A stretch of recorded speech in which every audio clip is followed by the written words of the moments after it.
मी अमगी पुंसिदा असुकी मतिक लाइबक थीबा दाव यादब हाइगद्रा नत्रगा ईश्वर लेतब हाइगद्रा तौरु तौरुबा होटनरुबा खुदिंगमकी फोल माइथीबा अमसुंग माइथीबा हाइबसि नतना अतै करीमता फोल फंगदबा ताइबंग पान असिदा हेक पोकलकपदगी प्रॉब्लम हाइबसिना महाकपु ओकदबगी ngaidunu लेरमलबा सिल्वेस्टर स्टेलोन मियामना रैम्बो हाइना सखंगनरिबा मिसक असिगी पुंसि वरी मतेक अमतंग थमजगे Stallone actor screen writer producer अमदी डायरेक्टर अमसुनी जुलाई की तांग तरुक 1946 ता स्टेलोन न्यूयॉर्क ता पोखी महाक पोकपा डिलीवरी तौब मतमदा सर्जरी तौरिबा डॉक्टर दुना सोइबदगी ममागी पुकनुंगदगी चिंथोकनबा होतनाबदा ओइ थंगमा ममाइता फोरसेपना चप्पदगी सिंगली मचा मा तत्तुना हेड पोकपगा ममाइना मा पैरालाइज ओइबा अंगांग हाइबदो ओइखी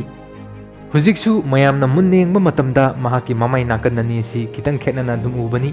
मतौ असुमना पिसक पिकलिंगैदगी मयामगा मानरक्तबा ममाइ नामा पैरालाइज ओइबा अंगांग हाइबदो दुम ओइरखी महाकना चही 7-9 सुरक्पा दुवाइदा ममागा मपागतु अमुक खाइनखरे मतौ असुमना Stallone ममागी मिनुंगसिसु फंगबा ngamdaba aduga mapagi minungsisu phangba ngamdaba angang haibdu oiraki masina maram oiraga mahi masingda pukning changba ngamlaktabadagi mahakna tamlu ba school khudingmakna mahakpu tanthokpirakhi yamna wana 12 loiraba matungda mahakna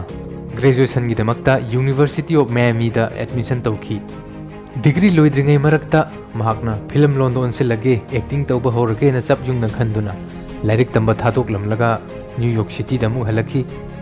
New York yorba matungdadi mahakna studio amadagi studio amada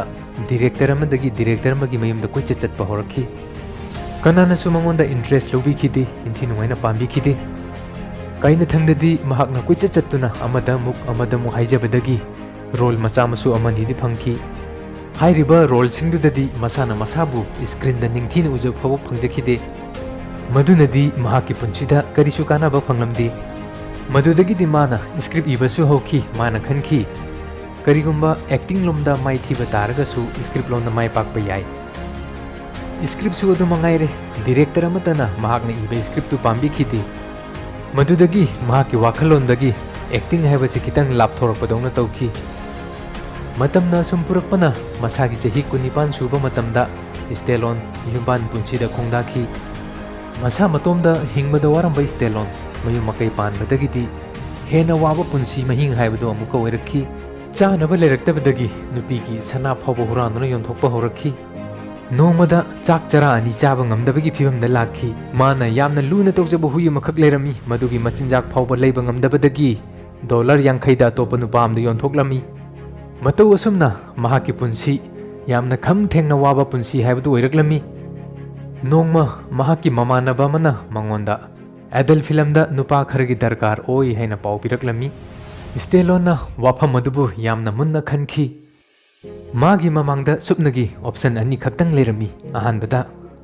हिंगनबगी दमक्ता हुरान चिंथी तौबा होबा नत्रगना अनि सुबदा porn film दा खोंदाबा मदुदगी महाकना अनि सुबा option असिबु खंदुना porn film दा खोंदाबा फौबा होरकलमी महाकना मतमदुदा कयागी मतिक warm गदगे हाइबसी मयाम सु मुक्तंग खनबियु सुगुम्बा film गुम्बा हाइबसी कनाना सु तंगनिंबा थबक नत्ती अदुबु उपाय लेमंदबदगी एडल इंडस्ट्री दा खोंग थांजिनबा फावबा होखी स्टेलोना नोंगमा लंबिदा सुम हलकपा मतमदा दुकान अमगी ममांगदा मी मयाम ओमसिलगा करिगुम्बा टीवी दा मैच अमा लाकपदौना येंबा थेंगनखी मासु मयाम मरक्तुदा करिनोना येंबा चंगलुबा मतमदा मोहम्मद अली गा वेबनर गा फुनबा बॉक्सिंग मैच अमा टीवी दा लाक्तुना लेरमी मोहम्मद अली मतमदुगी यामना ममिंग लेबा बॉक्सर नि मैच अदु मोहम्मद अली ने थोइगनी हाइबसी मी लोइना खंगनरमी मैच अदुदा मोहम्मद अली ने फुबदा वेबनर कैरक हन्ना लेमाइ थक्ता तुरमी मदु ओइजरबसु वेबनर हन होगलक्तुना फुनबा तोकलमदे मैच अदु हेक लोइद्रि फौबा मसाना मसाबु पोरे हाइबसी याजखिदे वेबनर गी निंगहनदबा मओंग मतोदु उबदा स्टेलोन गी मकोकता इंस्पिरेशन गी वाखलोन अमा लाकपदगी मयुमदा चेंदुना हलखी अदुगा पुंग कुनमरी चंगना चाबा थकपा खंगदबा मखै स्क्रिप्ट इबा होरकलमी स्क्रिप्ट अदु यामना फजबा स्क्रिप्ट हाइबदु ओइरमी अदुगा स्क्रिप्ट अदुगी ममिंगना महाकना रॉकी हाइना मिंगथोलमी स्क्रिप्ट अदु पुरगा स्टेलोना हानगी मोंग मतोगुम अमुक स्टूडियो अमदा डायरेक्टर अमगी मयुमदा चटपा मु होरकलमी डायरेक्टर अमतना महाकी स्क्रिप्ट अदु पाम्बिखिदे काइना थंगदा डायरेक्टर अमखक थेंगनखी डायरेक्टर अदुना महाकी स्क्रिप्ट अदुगी dollar lakh ama phawa pirage haina hairaki maduda Stallone yakhide mana haiki film asigi main role haibadi hero gi role asidi aina logani Stallone mahaki film da main role oina lorga flop satkadra haina khanbadagi director aduna hairaklami nangi script si yamna phajai nangdi script atum iyu hairaga dollar lakh ani phawa offer toroklami Stallone mahaki wafam hongba lekhide kaina thangda director aduna dollar lakh mari phawa pirage haina hairaklami madu phawa Stallone yakhide film asi namba taragadi hero di aina kumgani haiduna chikhang khangnu leikhi madudagi director aduna hairaklami phare nangna role asi loba taragadi ai dollar lising kunthra manga dagi hena piba ngamlo maduda Stallone amasung director ani yasanaduna film adu namba horami Stallone yamna luna tawjaba mana ngasai yonthokiba hui adu nupa adudagi mana lawkiba paisa adu hanjalaga amuk hana lawrage haibada nupa aduna yarakhide nupa aduna yamandabadagi dollar yankhai da yonthokiba hui adu Stallone dollar lising ohumda leiduna amuk purakhi hui asi mana kayagi matik luna tawjai haibabu Rocky hairiba film asida hui asi su yauki Rocky hairiba film asi namba loireduna release tawrami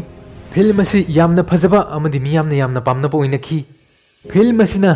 best director best picture